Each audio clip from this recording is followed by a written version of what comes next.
Welcome everyone to the Fall University Address. The main event today, of course, is the President's Address, but we have a couple of items of business first that I'd just like to go through quickly.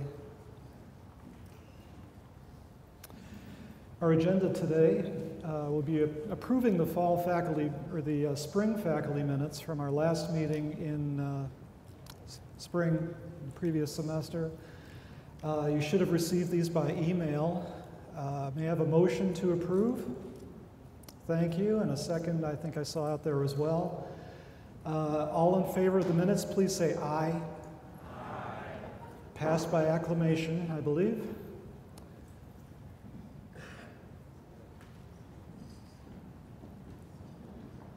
I'd like to take a few minutes to acknowledge our faculty members and other colleagues who are no longer with us, who we lost last year or its previous year. So please take a moment to remember them.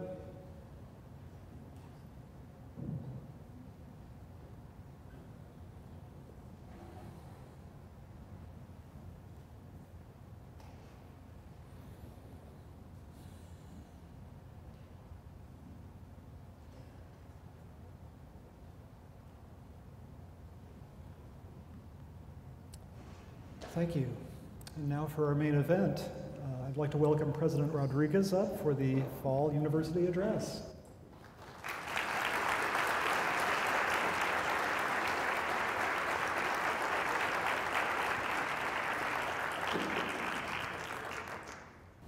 Good afternoon, everybody. Good afternoon. We want to start this. Muy bien, thank you so much. You know, I've always thought about doing a university address in Spanish. So can we start today? Will you folks bear with me? So thank you. Where's Jim? Thank you, Jim. I appreciate the introduction. And I want to thank also the Senate for hosting this gathering. And I want to thank each and every one of you for being here today. It's truly, for me, a pleasure and an honor to address you and to talk to you about what is happening, what is the state of the university today, and provide an update and really celebrate the accomplishments of this great institution, thanks to each and every one of you, because we are who we are today thanks to your active engagement, your participation, your commitment, and all the work that you do. However, let me start by highlighting a critical point. Given the recent events and a disturbing climate of intolerance and divisiveness at the national level, there has really never been more of a critical time for us to come together as a community. You received a message from me yesterday that elaborated on the reasons why we must stand together and reaffirm our values and commitment to diversity, equity, and inclusion. This is a must. This is an imperative, and this is one of the primary reasons that I came to the University at Albany, given our commitment, given our passion to equity, diversity, and inclusion. And so we must continue to stand together to support all those around us.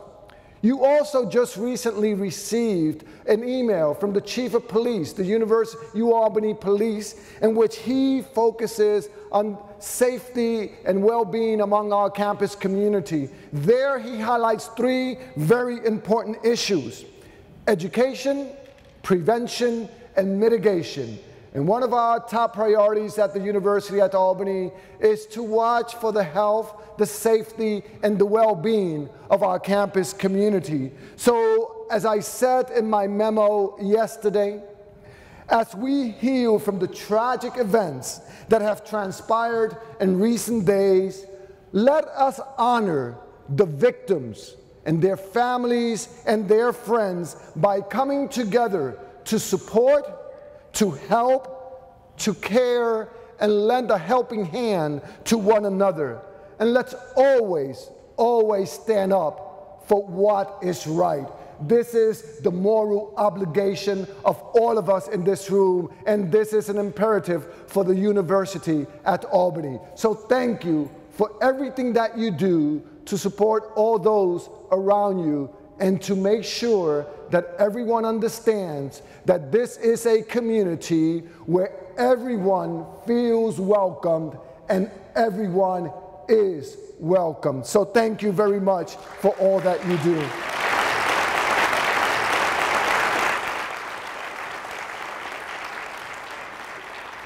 In the spirit of unity and inclusiveness as well, as you may have known, we changed the title of the fall faculty address to reflect the fall university address. We want everybody to feel included in this meeting, in this town hall, so that if you're faculty or staff, you feel that this is a university address which pertains to each and every member of our community. And I know that the University Senate stands with me in our commitment to inclusiveness. So I would like to thank Jim. I would like to thank all the university senators for their support and their service to our great institution.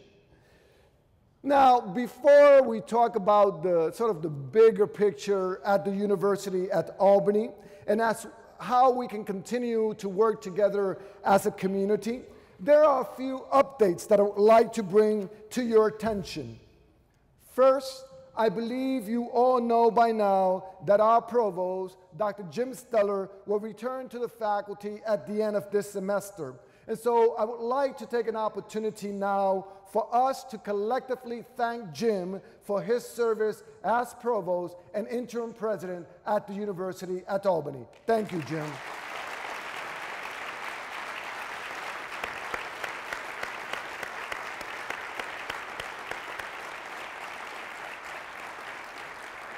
As we announced earlier this week, we have launched a national search for the new provost. And this committee is going to be chaired by Deans Lynn Warner from the School of Social Welfare and David Holgrave from the School of Public Health. And we have a fairly large and very diverse and strong search committee that will ensure a successful search. So if you are a member of the search committee, can you please rise to be recognized for your work?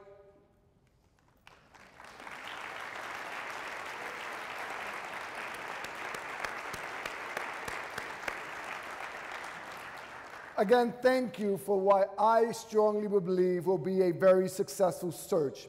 Next, there is an important change in the Horizon policy change, as you all know, that was initiated through the advocacy of the University Life Council, of the University Senate, and the administration. That is the adoption of a tobacco-free policy, tobacco-free campus. So the proposal is now being vetted across campus groups to ensure that the various concerns regarding implementation are taken into account.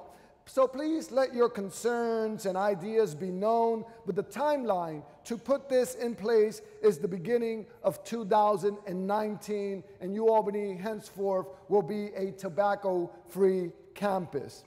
And another important update for members of the UUP, as you already know, as a result of the approval of the collective bargaining agreement, the contract has been approved and finalized, and I am told that the first payouts will be coming to you starting tomorrow, October 31st. And other increases will be reflected in future paychecks. So I want to thank all the folks in Human Resources, Vice President for Finance and Administration, for putting all this together in what was a relatively very short period of time. So thank you to everybody. So there are many other important, interesting, and compelling ideas and achievements at this university every single day. That is why I said, soon after I arrived to the university at Albany, that the future of this institution is bright, promising, and exciting. And I can tell you that today, a little bit over a year since I arrived at this great institution, that all that I have seen and experienced, I feel now even more confident about this statement and about the future of our institution. Last month, we submitted to SUNY System an annual report of our accomplishments in the past year and our major goals for the current academic year. You can find this report on our website, and I recommend that you review this very impressive compendium of activities, achievements, and goals, all which are thanks to the great work that our faculty, our staff, and our students do at this institution. It has also been a very exciting and engaging fall semester, starting with our opening convocation, welcoming our new students to the University at the Albany family and setting them on a path to success and completion.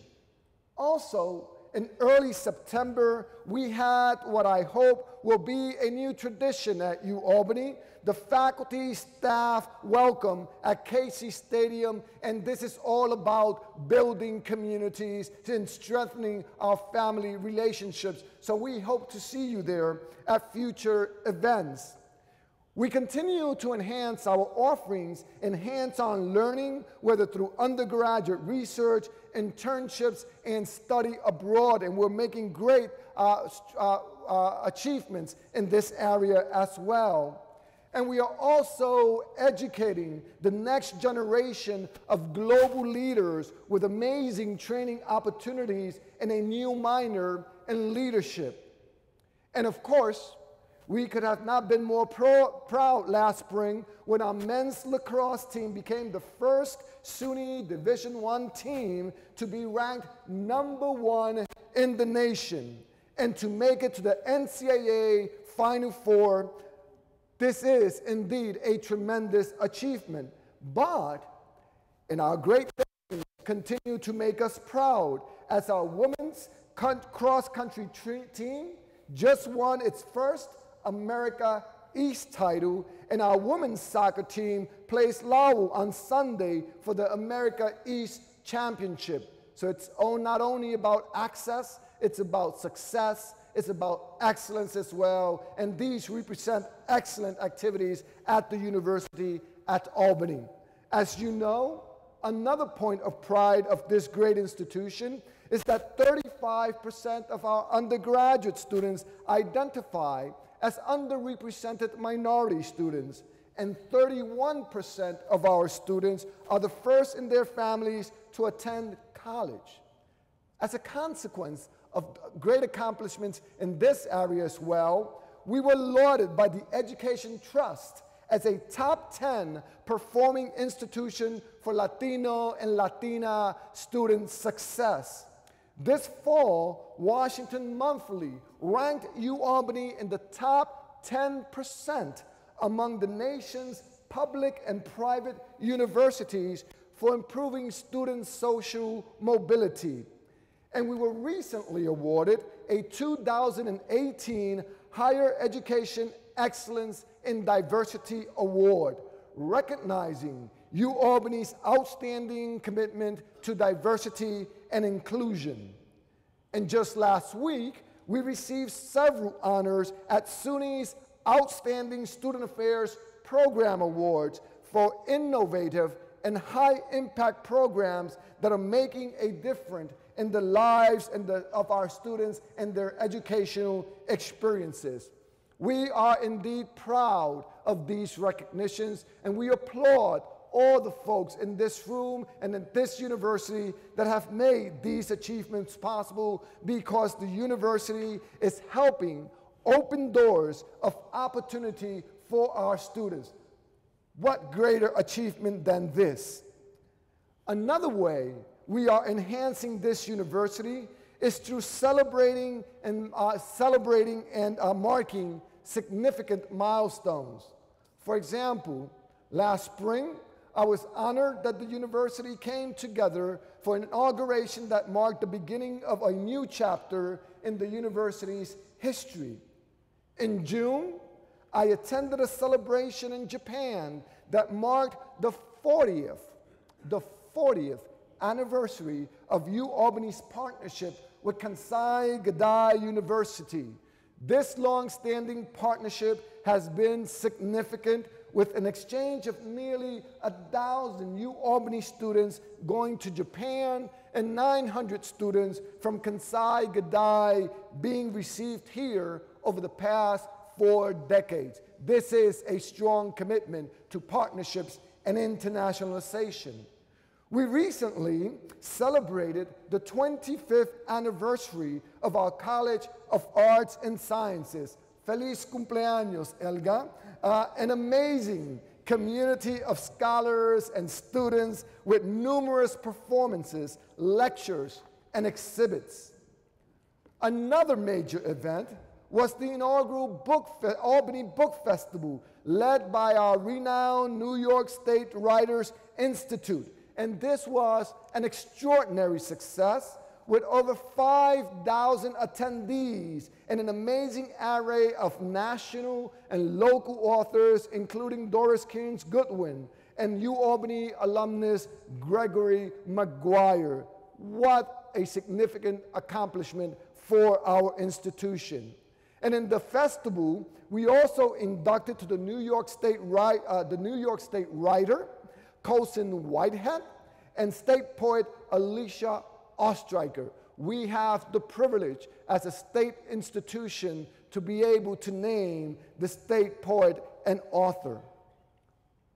Also, very recently, we recognized our faculty and staff who reached the milestone of 25, 30, 35, and 40 years of service to the university. And we thank them for their great contributions and their great accomplishments in transforming our institution.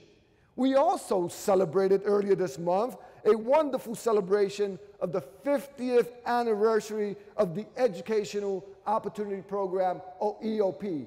50 years of transformation, 50 years of impact, 50 years of changing the face of America through our EOP program. What a great celebration.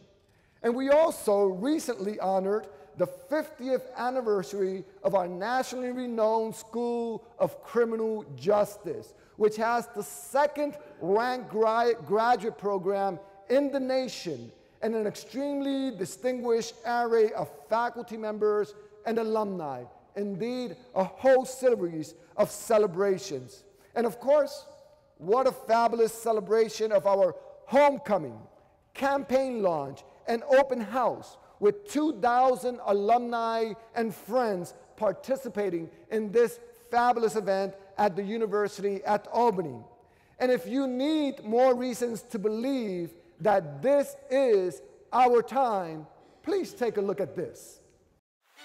At the University at Albany, we know greatness.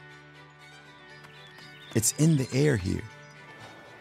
It beats in the heart of the place, in the hearts of the people. And since 1844, we've kept a promise to provide opportunities to the promising. Together, we've made it possible for so many to dream so big. That's because we believe everyone deserves a chance to realize their greatness. We are the home for the bright, the ambitious, the aspiring. We're an engine of opportunity for hardworking students who take nothing for granted, who know what it means to dig deep, reach high, and rise up. Here we help the dreamers, the believers, and the doers push through boundaries, blaze their own paths, and forge their futures to see the promise of bright tomorrows. Our students are driven by a fire inside and a gritty determination to do the things that matter, to make a difference. They don't shy away from the challenges. They persist. They persevere. They turn their passions into purpose.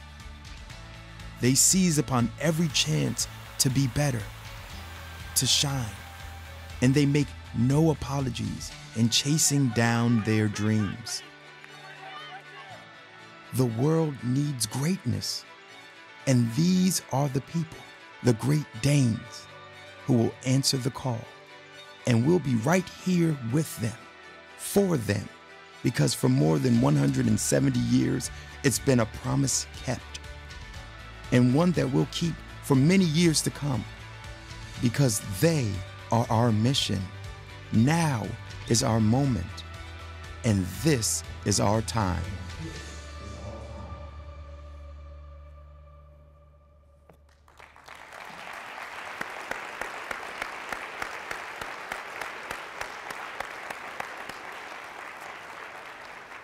So I am pleased to report that the gifts and the pledges to the campaign, which of course you know the goal is $150 million, the greatest ever capital campaign at the University at Albany in terms of funding, now totals with the launching the public phase $104 million. That means that we are 70% off the way toward the $150 million goal. You know,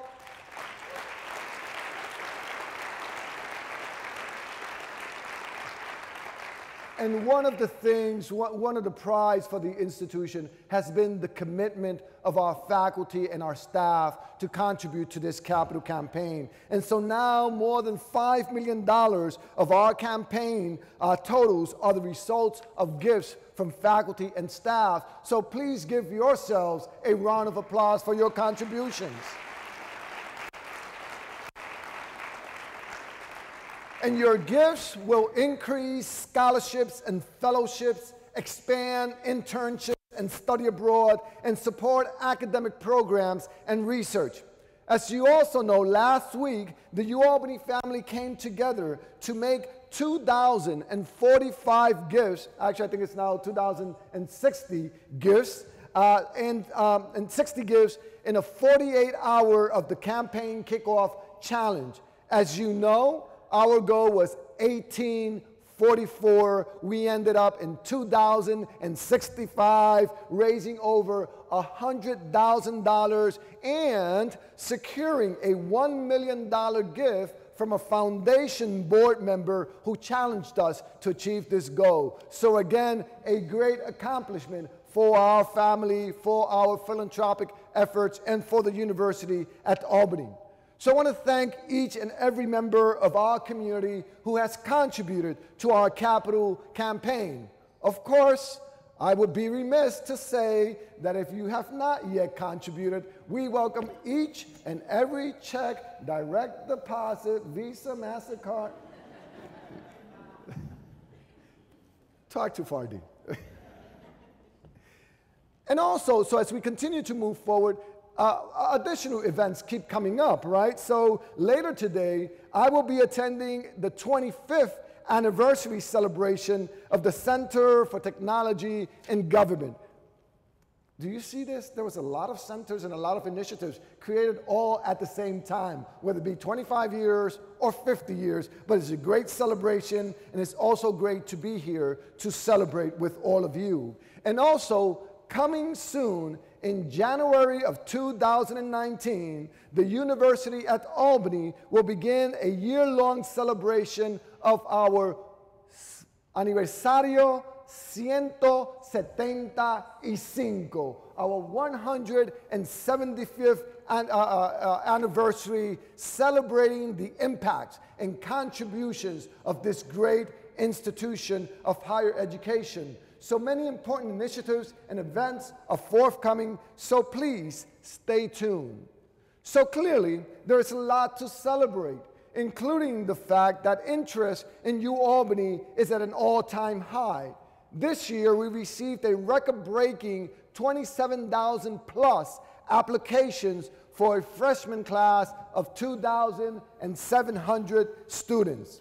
So I want to thank the provost, the deans, the department chairs, our faculty, and our staff for their hard work in helping us reach our target goals at the undergraduate and graduate level. So that is critically important for us as we continue to move forward.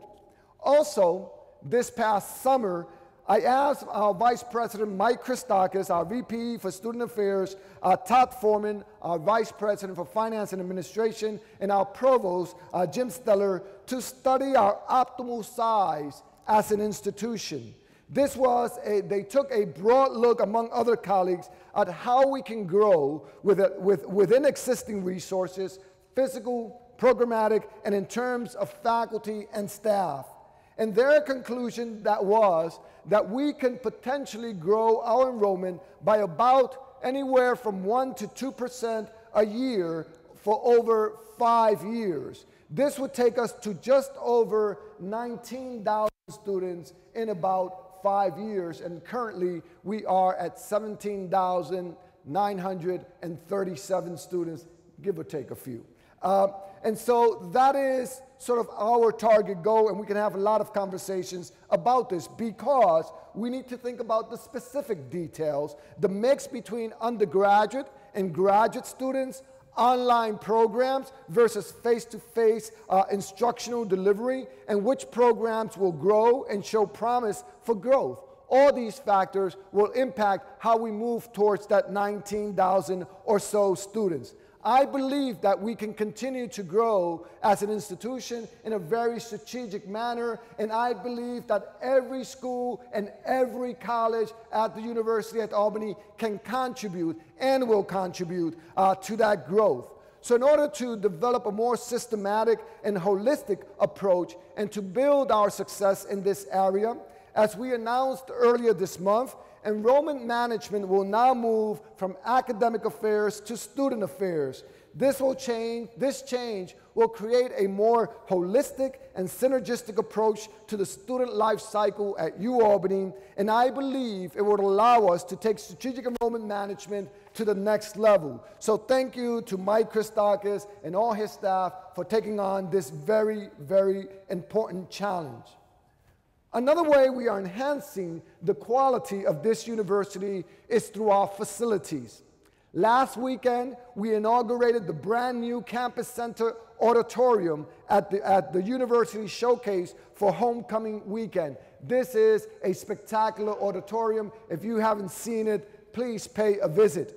While we have been celebrating the massive renovation of our campus center for some time, the completion of the auditorium marked the final stage in the renovation of the campus center.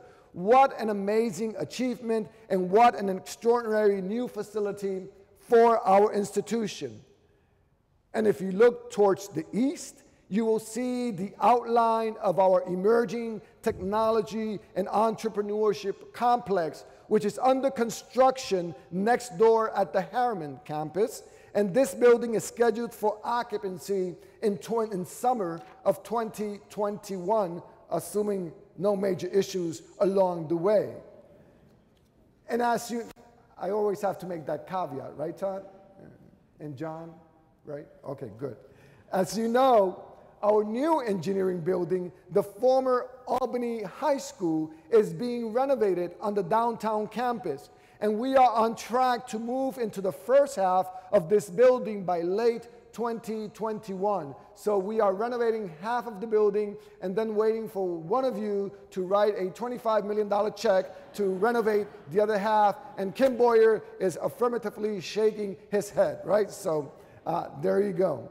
Also underway, Building 27, the future home of education and economics, we're focusing on. The new health center in the former Dutch Quad dining hall is also under renovation and scheduled to open in January 2020, with Building 27 sometime in summer of 2019. Far out in the horizon, we will also be working on renovating the physical education building, improvements to the lecture centers, Colonial Quad renovations, and infrastructure improvements to Alumni Quad in downtown. And John Giarusso has another 180-something additional projects that we're still focusing on with several $1 billion. I think we can get those accomplished. And in case you missed it, by the way, UAlbany was named a top U.S. modernist architectural marvel by a leading by a leading design magazine, because we truly have a magnificent campus, one that not has only become more beautiful with the significant improvements made over the past several years with heightened attention and focus. So I applaud our facility staff for their dedication and attention to detail. We convey our deepest appreciation to all those at this institution that do make this happen. And another piece of critical infrastructure is our website. And projects on the website are indeed moving forward. We have refocused our web redesign initiative to prioritize content that most prospective students seek.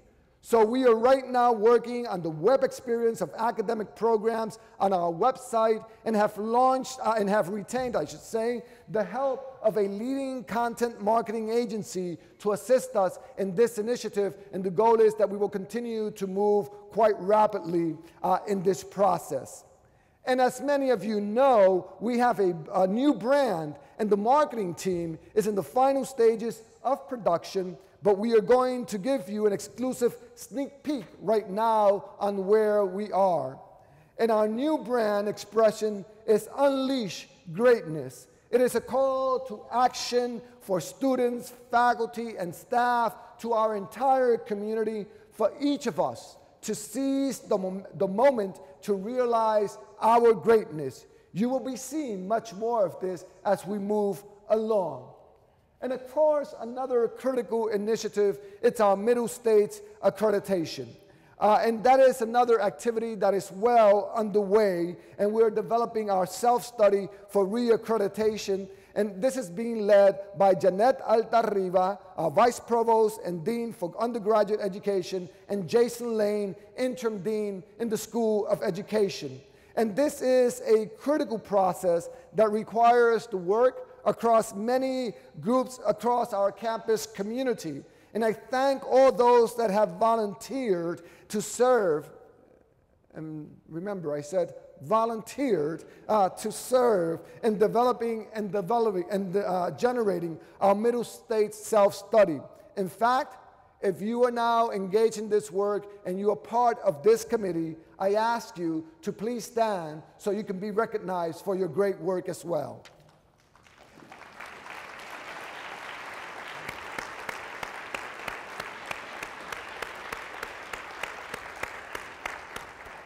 So this process promotes continuous improvement in all that we do, engaging the entire campus community, and it will be a reflective and constructive process about where we are and how we are going to move to our goals, our mission, and our vision.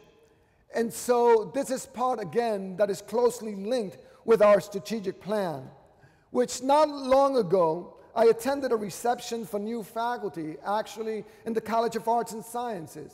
And I was delighted to hear Dean Wolford walk the group, the new faculty, to the 5 core priorities of our new strategic plan. And I have been delighted to see reports and other strategic plans at the unit levels that are focusing on integrating our strategic plan across schools, colleges, and divisions. And this is exactly what we need to keep on doing, finding ways to align our work and to communicate to each other about how everything that we do supports Ualbany's strategic plan and our institutional priorities. And talking about strategic plan, this really brings me to the central focus of today, an update on the strategic plan. All of the celebrations, achievements, and actions I have noted earlier have been bolstered by the new energy, focus, and collaboration among our faculty, our staff, and our students that has been growing since the launch of the strategic plan. After we launched the strategic plan last spring, we immediately started with the implementation process to bring new ideas to life. We started by asking all the schools, colleges, and divisions to organize their ongoing and new initiatives into action plans aligned with the 5 core priorities. And we received a total of about 510 proposals. That is a lot of work that has taken place in our units, in our departments, in our colleges, in our schools. These plans were then reviewed by our Strategic Planning Advisory Council. And I asked the council to identify 3 to 4 key proposals under each core priority, and I brought these initiatives to the Executive Council, which is composed of the vice presidents and others, resulting in about 15 or so initiatives. Today, given the time limitations, I will only highlight 2 proposed actions under each of our 5 core priorities. And among these, we have identified several ideas that we're calling our Year 1 Accelerator initiatives. These are proposals that we believe show tremendous promise to jumpstart our success. I will preview a couple of initiatives under each core priority for our strategic plan. And so we know that as we move forward, these will continue to move forward and be funded at some level. And again, I would like to thank the co-chairs of the strategic plan, Provost Jim Steller and Vice President Mike Christakis, for leading us in this critical work. And I am asking that if you are part of the strategic plan group or the strategic advisory or implementation council, that you also please rise so that you are recognized.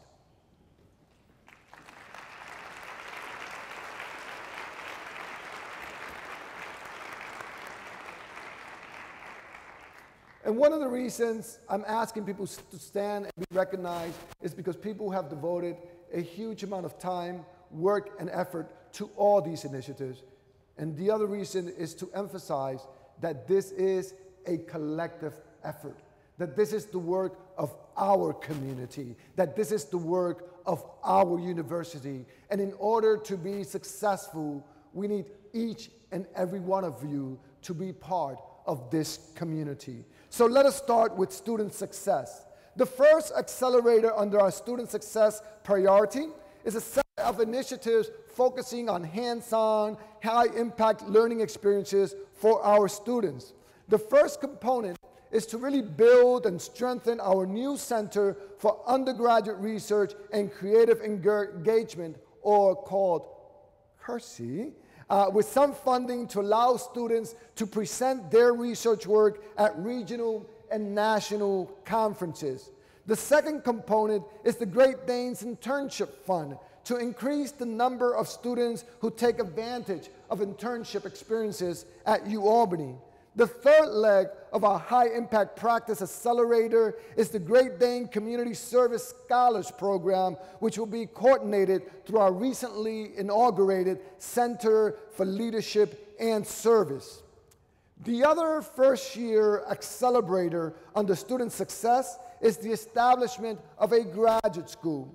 The graduate school will coordinate recruitment, marketing, and admission for graduate programs locally, nationally, and globally. It would also oversee the development of high-demand academic programs in person or online, and coordinate multidisciplinary programs that will grow graduate enrollments. Also, new master's degree program scholarships coordinated through the graduate school will attract more and higher quality students and increase our retention and graduation rates. We actually conducted a pilot program last year, or this year I should say, providing tuition scholarships to master's students in targeted programs with positive results, even with small tuition scholarships. And so to attract and retain high-quality doctoral students who will help raise the research profile of the university, another priority of the graduate school will be to increase doctoral student stipends, which will ideally be in line with the 2015 Blue Ribbon Committee report that many of you have heard of. And this is a great transition to our research excellence accelerators. This first year one accelerator for research excellence is bringing back the former Presidential Fellows Program as presidential scholarships to attract top doctoral students who will help raise the research profile of this university. Top-notch doctoral students will improve the quality, quantity, and efficiency of our faculty research, and thus an increase in external funding applications and awards. This accelerator will include research fellowships to award to highly qualified applicants. And so we are now looking at how to best leverage our state resources, external funding, and philanthropic investments to attract and support the best graduate students both domestically and internationally. The other one-year accelerator for research excellence will be a focus on incentivizing our faculty engagement to secure transdisciplinary federal research grants and to support innovative research opportunities. Extramural sponsors are increasingly funding, as you know, multi-investigator, multi-million-dollar large-scale grants that cut across the disciplines, including the arts and the humanities and the social sciences. This is the next step forward for our institution. And I can tell you that as a demographer, most of my research has been funded over the past 20 or more years in collaboration with engineers, with physical and social scientists, among others. So I think this is an exemplary priority for our university, which we need to pursue. So I urge our faculty to take advantage of this opportunity, which is going to be a powerful means of authoring both your success and the success of the university at Albany. For diversity and inclusion, we've included 2 accelerators that focus on priority areas of diversifying faculty, staff, and graduate students. The first is a pilot visitation program from historically Black colleges and universities and Hispanic serving institutions to Ualbany.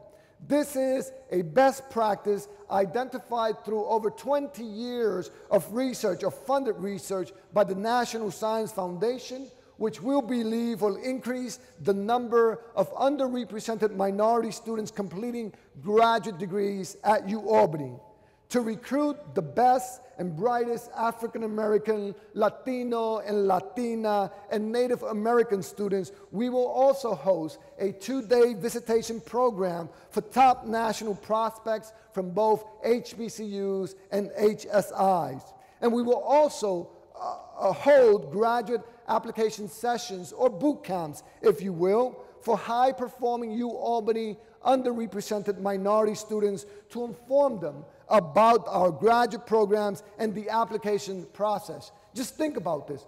We have a perfect pipeline of excellent, diverse, underrepresented, first-generation, low-income minority students that complete their undergraduate degrees at Ualbany. We have a great pipeline to transition those students to both master's and doctoral programs, so let's seize on the strengths of this university. And in pursuing this, we will strengthen SUNY's contribution to growing minority representation in the professorate, and we may well cross-pollinate with SUNY institutions and with other institutions nationally.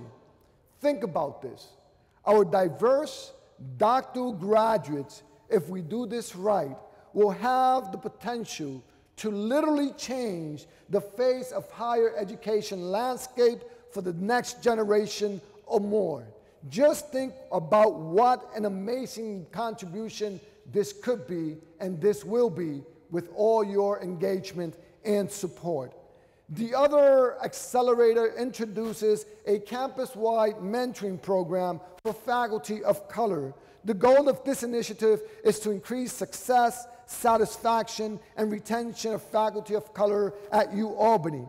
And we are starting this initiative with faculty of color, but we want this accelerator to be developed into a formal faculty and staff mentoring program for all faculty and staff at the university at Albany, and so that is our target goal. Under internationalization, we have 2 scholarship focused accelerators. The first is to increase the recruitment of international graduate students through increased scholarships. International student enrollment is a critical aspect of internationalization as it promotes diversity and adds richness to our community. The second accelerator in this area is to provide scholarships up to $2,000 per student toward education abroad or study away experiences to increase the number of students who participate in these types of experiences, which, as many of you know, are truly transformational for our students. And so under the next and final core priority, engagement and service, I wish to highlight two one-year accelerators. First, support for the expansion of the Albany Book Festival led by the New York State Writers Institute, building on the tremendous success of the recent Inaugural Festival. This festival attracts thousands of book lovers from across the capital region to an intellectually stimulating event on our campus which promotes literacy and fosters a love for reading among all ages. Second, we will launch a new center based at the School of Education and co-led by Interim Dean Jason Lane and former SUNY Chancellor Nancy Simpfer, with support from the Rockefeller Institute of Government to harness the collective assets of our faculty from across our university.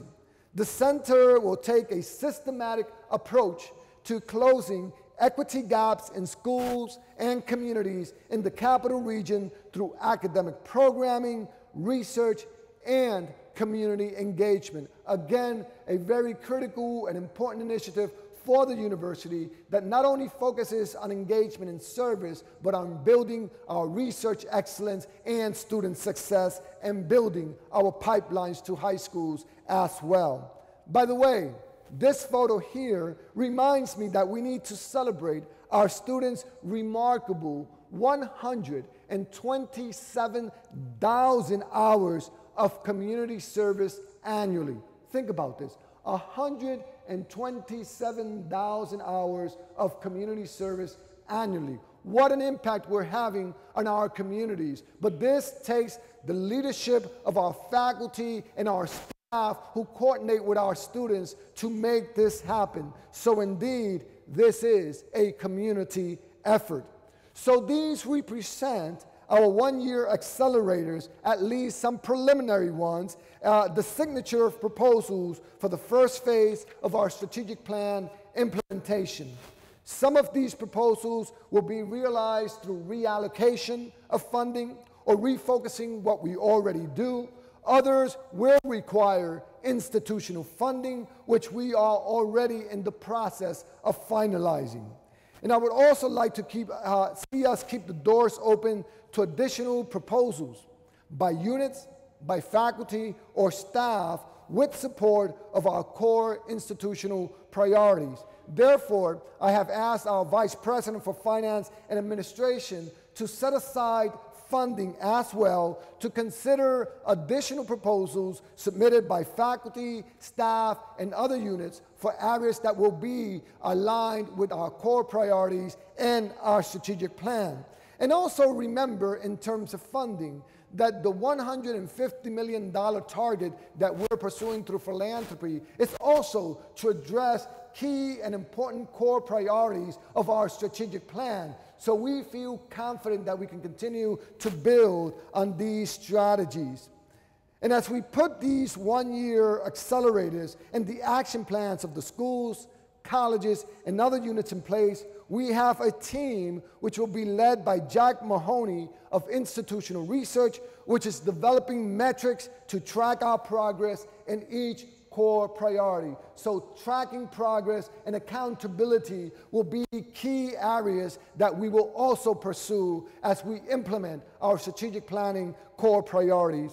And so in the weeks to come, we will review each proposal and determine what new funding is needed, where we can reallocate from within, and what we can do with our existing resources. And if we are also successful, as we were this year, in growing our enrollment and increasing student retention at the graduate and the undergraduate level, this will also generate additional revenue for this institution to help fund staff initiatives and other initiatives such as the formation of the graduate school. Our increased research excellence will also bring additional funding to the institution, including indirect recovery funds to generate further research and continue to fund some of these strategic plan core priorities. And so our faculty across the disciplines will reach higher and greater excellence as we continue to implement our strategic plan. And as I said, we are in the process of finalizing our plans for year one Accelerator and other proposals. And in the near future, we will share additional details with you in the strategic plan website. And we are now truly moving forward on bringing these ideas to life or to fruition. And just as important, we are seeing all our work through the lens of these critically important priorities. But as you think about these initiatives, also think about that this is a 5-year plan. We cannot do everything in year one. So as we move through this 5-year phase, different initiatives, different programs will be rolled out over the next several years. And as I said before, we will also be receiving proposals from faculty, staff, and other units for initiatives that we will be able to implement. And so as we move forward in our actions and our priorities, I sincerely hope that you will share my enthusiasm and my confidence about Ualbany's future. As you all know, and I quote, "A goal without a plan is simply a wish." Fortunately, as a community, we have worked very hard. We have worked extremely hard. You have worked incredibly hard to develop and implement an excellent strategic plan. So as we continue to author our success, and as we demonstrate greater impact on our students, the community, the state, the nation, and yes, the world, as we continue to engage in this work together, collectively, collaboratively, unidos, together, we will continue to ensure that we meet our goals and that we reach our aspirational vision, which is to be the nations, not the cities, not the capital region, not the states, but the nation's leading diverse public research university, providing the leaders, the knowledge and innovation to create a better world. And so I thank all of you for your partnership. I thank all of you for everything that you have done and for everything that you will continue to do in the future on behalf of this great university and our outstanding students. And thanks to all of you, I know we will be successful because this is our time. Thank you so very much.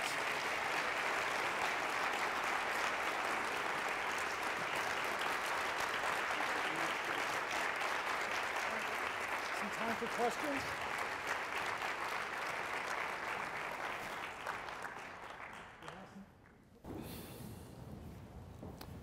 We have some time for questions today. There was a microphone in the middle of, it's still there. If you would like to ask a question, please get over to the microphone. In the interest of saving a little bit of time, if somebody's got a question right off the bat and can't get there, I'd be happy to come over and give you the magic microphone.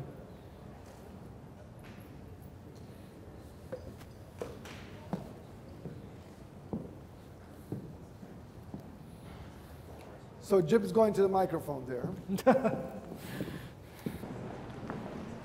Thank you, President Rodriguez, for an extremely interesting and inspiring report.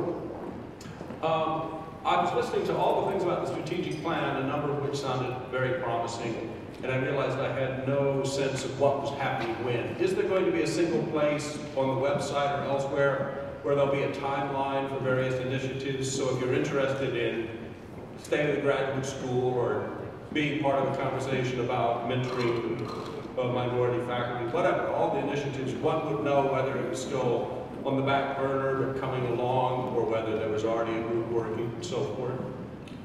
Is there a place to find that out, or will there be a place to find that out? And the answer, my friend, is blowing in the wind. And the answer is yes, right? We already have a strategic plan website.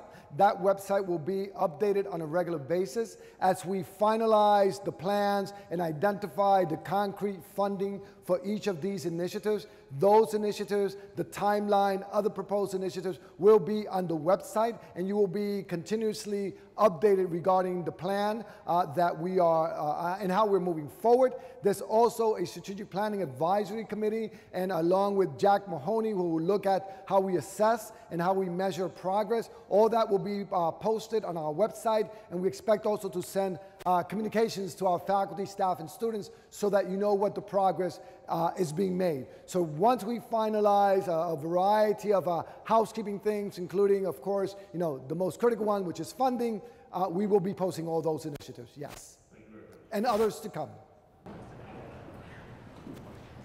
Hi, thank you so much for your address. I just have a question going back to your topics regarding graduate student enrollment.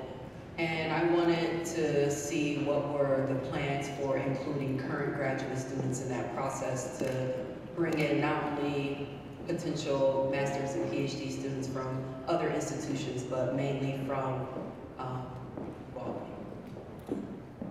Bringing master's and PhD students from Ualbany? Ualbany and outside institutions. Yes. How do you plan on using current graduate students to help in that effort? Where's Kevin? There you go. Mike. Oh, I'm sorry.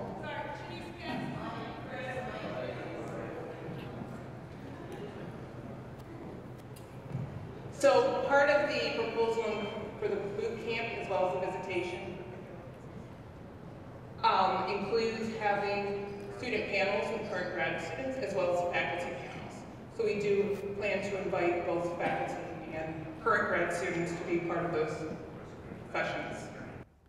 And so one of the things I want to emphasize is that I just mentioned some bullet points here. All these bullet points are backed up by, as you said, right, detailed proposals with the ideas, the initiatives, the recommendations, funding needed in order to implement these, which we're currently analyzing. But yes, we have a great resource in graduate students that can serve also as role models and mentors and peers to our undergraduate students, and can indeed help us recruit undergraduate students from Ualbany. And again, part of the process is also to make sure we continue, and I think we're making some great progress in that area, building that pipeline from undergraduate programs at Ualbany to graduate programs at Ualbany, and certainly graduate students can play and will play a critical role in that process. Janine, behind you, Jim. Just to add to that, I have a question about diversifying our faculty. Is there a movement on that? And yes, there is. This is a conversation we've had, quite intensely. If the provost and others in the executive cabinet can confirm, and we're talking about how do we diversify our faculty? How do we engage in bringing more and more diverse faculty to Ualbany? And part of this program that we talked about in terms of reaching out to Hispanic serving institutions, HBCUs, is also directed at that, about making Ualbany a visible presence across the country, and given our diversity that we currently have, making this in a very attractive campus for doctoral students and for faculty as well. We have another of the initiatives that we're looking at in terms of faculty positions to attract faculty of color, and how do we fund those positions. So there's a whole number of other initiatives that are built into this strategic plan that we're looking at, and we're looking at how do we fund them and how do we move them forward. So certainly this is a conversation that's been going on for a long time at Ualbany, not in the past year or so, but I think it's taken a renewed focus, and both the provost and Tamara Miner for our Office of Diversity and Inclusion, and our Diversity Council, which is co-chaired by Tamara Miner and Elga Wilford, really helping us take a comprehensive look at this and how can we be successful in what is a very competitive market out there.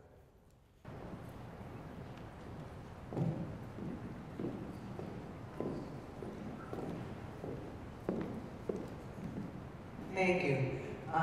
One of the points I hope is being addressed in the strategic plan and in this plan about diversifying faculty is what you're going to be doing in terms of adjunct faculty that could transition into full faculty positions.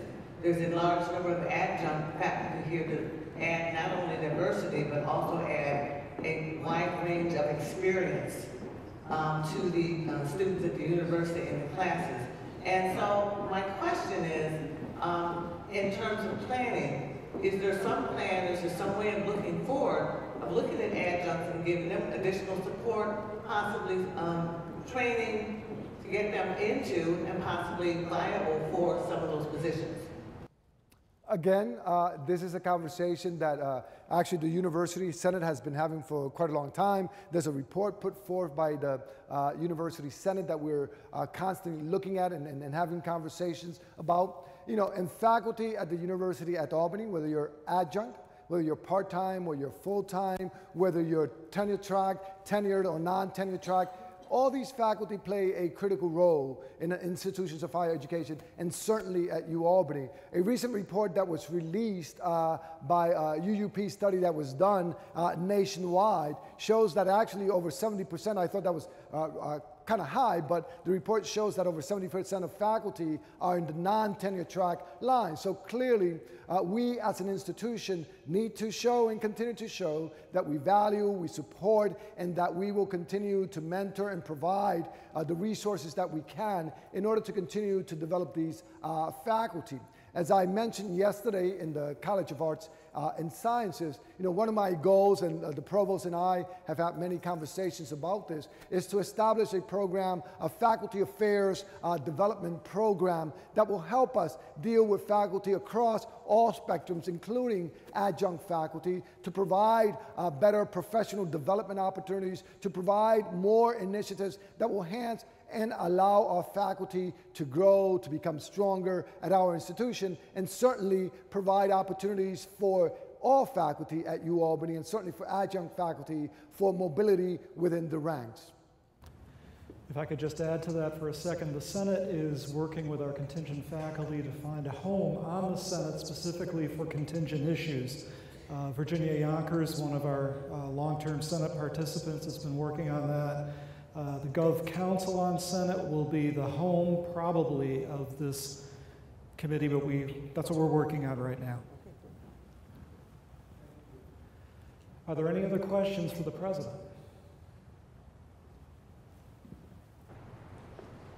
Just want to ask about one question about the research. I know last year there was a meeting about university research, and currently the university is standing about the lower part of the Research One institution.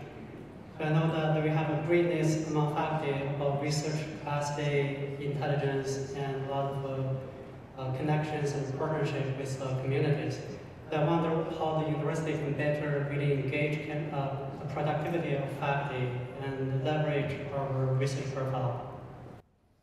Well, as a Research One university, right, one of our strong commitments is to maintain that position and even strengthen our position as a Research One institution. And thus, that's why research excellence is one of our 5 core priorities. And I think there's many ways in which we continue to build and enhance the Research One strength of our institution. Of course, through increasing and strengthening our research infrastructure, continue to increase external research funding, And by the way, we are moving in the right directions, and the numbers for the university at Albany in terms of research and research expenditures are moving in the right direction, but we need to continue to build on that momentum and continue to increase our capacity to continue to generate externally funded research grants. And I think one of the major areas in which we can accomplish this is through cross-disciplinary, transdisciplinary projects that will allow us to build across colleges, across departments. And I think we have a number of very important initiatives that are already taking place in this area. And one of the things that we need to think about, institutions of higher education, we're pretty good at segregating ourselves, right? We create these walls that are called colleges and schools. And sometimes we don't want to collaborate or coordinate or work across schools and colleges. And then we have these other walls that are called departments, right? And we create all these walls and we want to work within our departments. And so one of the things that we want to do, and I think we're doing a good job, but we need to do much more, is sort of building across those walls, establishing partnerships, academic partnerships, research partnerships that build across colleges and build across schools. Actually, yesterday morning, we had a very good meeting with a number of deans focusing on cybersecurity, research and academic programs in cybersecurity. We have a number of cybersecurity programs across the university, in a number of schools, in a number of colleges. And the question is, how can we begin to collaborate, to engage, to develop synergies, to develop research programs and academic initiatives that build on those strengths that we have. So I think there's great opportunities there, but then also in order to build our Research One status, we also need to build the number of PhD students that we have at the institution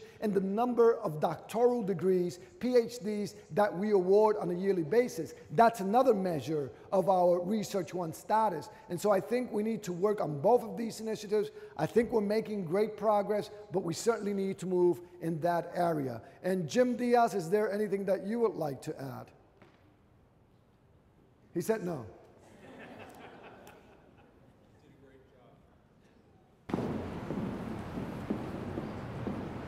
Buenas tardes, Presidente. Thank you for your wonderful inspirational report. My name is Maritza from EOP. As we look towards the growing of enrollment on this campus to its current 17,000 plus to 19,000 plus, what ideas have we considered for residents? Because right now, the dorms seem to be, in some cases, filled to capacity. And secondly, space in classrooms for our students, because with the TAP regulations, New York State financial aid regulations, becoming tighter and tighter, it appears that students must be in classes in majors in order to get approval for some of their aid. But it's becoming increasingly difficult to place them in classes because classrooms are already filled to capacity. So how do we see growing enrollment with being able to house and place students in classes? Thank you, Maritza, and buenas tardes to you as well. And this is an issue that we have considered very, very seriously and critically, and we think we have capacity to grow in terms of our infrastructure or classroom resources, right? And don't think about classroom resources only in the Uptown campus. We have capacity on the Uptown campus. We have capacity in the Downtown campus. We have capacity in the Health Sciences campus. So in the Office of the Registrar, actually we're exchanging emails this weekend with a number of the vice presidents among the great work that is taking place there in terms of where we have capacity to grow class enrollment, what are the times and what are the areas that we can grow. So we believe that there is a capacity to grow in that area, first of all. Second of all, in terms of residence halls, yes, at the beginning we are a bit tight. We feel we can have some area for growth there as well, but if the plan works well and we focus on the graduate school and the development of the graduate programs and the master's and PhD programs, most of the growth, my expectation is, not all of the growth, but a significant proportion of the growth occurs at the graduate level. residence halls are not an issue there. And we're certainly taking a look at, the residence hall capacities. We're not only taking a look at that, we're taking a look at, the student services that we have to offer, counseling, health services, other types of student services. How can we meet that enrollment? It's quite clear that in some areas we will have to hire additional staff. But the great thing about generating additional revenue is that you can hire additional staff or additional faculty where needed. And it's quite clear that some academic programs are bursting at the seams. And it's quite clear as well that some academic programs have quite a lot of area for growth. And so we're taking a look at all these things and really coming up with a plan that we can, and we feel that at this time, anywhere from 1% to 2%, we can sustain as an institution, although we know for a fact that that will require additional investment in terms of resources. Mike, anything you want to add about the residence halls? That's it? Okay. We have time for one more question. We have time for one more question. Okay. Nobody wants to ask the last question. So we done, Jim? Seeing none, I have a microphone again. Uh-oh. Seeing none, we thank you very much for your address and wish you well this year. Thank you so much. Thank you.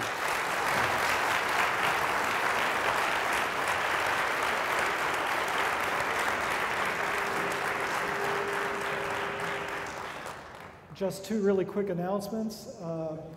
Be sure to look at your mailbox for the shared governance survey that will be coming in early next week.